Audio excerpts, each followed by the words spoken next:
What's up, everybody? Jeremy Kane here. Super excited to get into this one. We're not going to have the intro today. We're just going to dive in.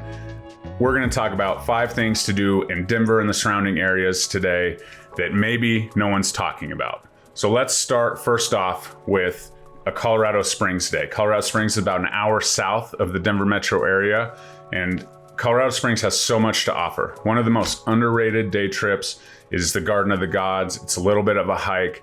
Great, beautiful red rock formations. One of my out of town go-tos when I'm having people in from out of town. One thing I will say is when you're coming in from out of town, make sure you're adjusting the altitude, drinking plenty of water. Altitude sickness is real. I suggest taking a day or two to acclimate to the altitude before going and doing rigorous activities. With that said, Colorado Springs is a pretty level playing field with Denver as far as altitude. But if you're hiking up in the Garden of the Gods, it is a very easy, walk, hike. Some might call it a hike. We would call it maybe a moderate walk. But just be careful. Anything that you're doing to get your heart rate up and things like that will have more of an effect on you with altitude. So Garden of the Gods is a great option in Colorado Springs that not a lot of people talk about.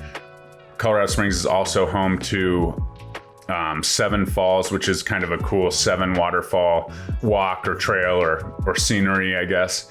And so you can do that if you go later in the day and it's a little bit darker, the lights are lighting up and it's pretty cool. Obviously the gift shops and the tourist stuff surrounding that. There's also the Cheyenne Mountain Zoo, which is kind of our little secret here in Colorado. Everyone thinks about the Denver Zoo and, all of that stuff. Cheyenne Mountain Zoo is a really cool, a little bit smaller, but really interactive zoo. I've never had anyone go there and tell me they didn't enjoy the heck out of it. So that's also down there. You have NORAD, you have the Air Force Base if you're more of a history or military type that want to check that out. But there's just so much to do in Colorado Springs. It's a little bit smaller scale and some great scenery as well, like I said. So check out, Colorado Springs and all that has to offer. So that's just one. I gave you a lot of things to do down there, but that's just one of the 5. And stay tuned till the end because I'm gonna have a bonus 6 as well. So next is like a race weekend, right? We have Vandermeer Speedway, which is a quarter-mile drag strip right here in Morrison, Colorado, up by Red Rocks. So when you think of Morrison, everyone thinks about going to concerts at Red Rocks and all of that. Vandermeer is also there. This is the last year it will be there due to some issues with the government and the ownership and all of that. So Vandermeer Speedway is a can't miss if you're gonna be in town. Every single weekend there's something going on there. Mile High Nationals is kind of their big one where they have the big alcohol funny cars and they have the jet cars and all the crazy fast, drag race kind of national event. But there is also amateur racing of all kinds, high school drags and street drag racing all summer long. Just check, they have Chevy days and I'm sure they have Ford days and all the like. So check that out. Check their website out. You can definitely do that.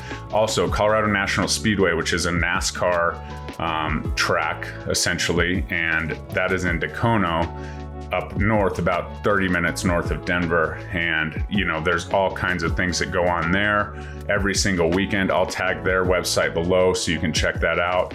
But just something a little bit different, right? Make sure you're covering up the kiddos' ears if they're going, but something to do in and around Denver that not a lot of people think about. Nice weekend nights. We'll tell you it gets pretty hot, especially at Vandermeer on the side of that mountain in those metal bleachers. So make sure you plan accordingly. Take care of your skin and do all the things.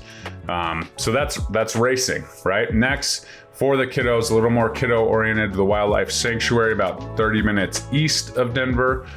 This is a more natural habitat than a zoo. You have little, piers and things to walk over, more wild animals and things like that. Less contained than a zoo, less kind of, containerized, I guess, than the zoo. So really cool to go out there and enjoy, maybe a little bit more natural habitat for some of these animals, tigers and lions and bears, oh my. And that's something that all the kids love. Again, not as, publicized as the Denver Zoo or the Nature and Science Museum or whatever, Water World, all of those things. So check that out. As well, you have wolf sanctuary up in the foothills a little bit, up by Conifer. I'm not sure if that one's still having guests, but you never know. And then you have botanic gardens. We have a couple botanic gardens. There's one obviously downtown. There's a gardens down by Chatfield Reservoir, which is South Metro area, down Highlands Ranch, Littleton area. And then you also have one kind of South Central Denver metro area in Hudson Gardens. So just a great little, break from the animals and the bears and the lions. It's a little botany lesson. So really cool things to do there. Obviously see wonderful plant formations and that kind of stuff. Just a great place to kind of walk around, enjoy, a short time there as well. So that's kind of the kiddo section for sure. They can obviously enjoy the racing. Obviously would love some things in Colorado Springs, but those things are really unique that not a lot of people talk about. Next, we have the First Friday events. And First Friday, like it's named, is usually on the first Friday of the month. If you just Google First Friday, there's stuff all over. The Santa Fe Art District, down near Baker, kind of the south side of Denver.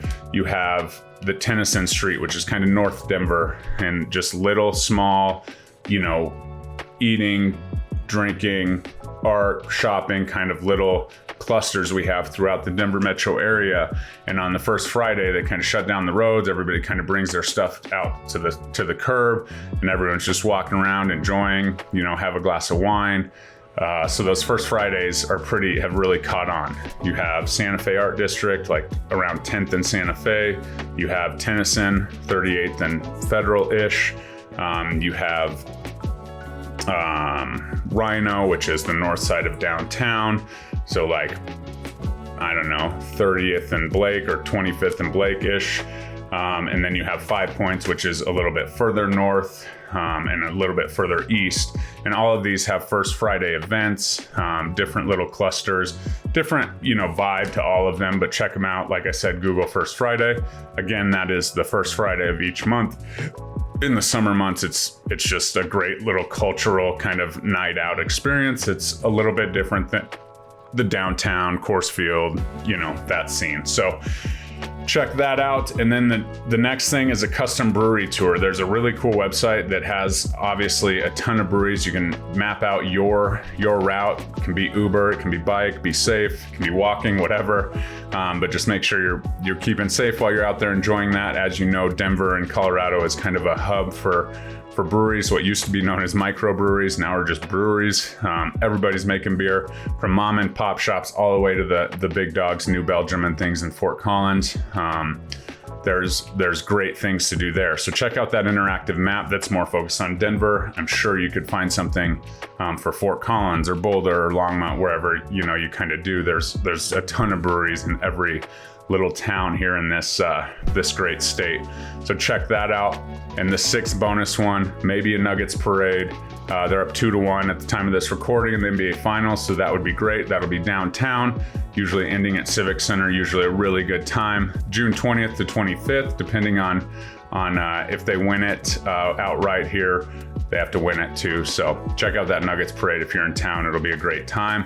I hope that helped. I hope this gives you a little bit, if you're in town visiting, I hope this gave you some things to do that were a little bit outside of the box that make Denver memorable. If you're just on a staycation and you're a Denverite, I hope some of these things maybe refreshed your memory, or maybe you didn't know about, that you can do to make your summer unique and unforgettable in Denver and the suburbs. Again, Jeremy Kane, like, comment, subscribe. I look forward to serving you. If you have any questions or you're in town, definitely reach out, shoot me a text, say, hey Jeremy, I watched your video, I've done all the things, or I have kids, so I need a couple more kids things to do. I got kids too, so I have plenty of ideas, but just wanted to get this out there so you could enjoy Denver as much as I do.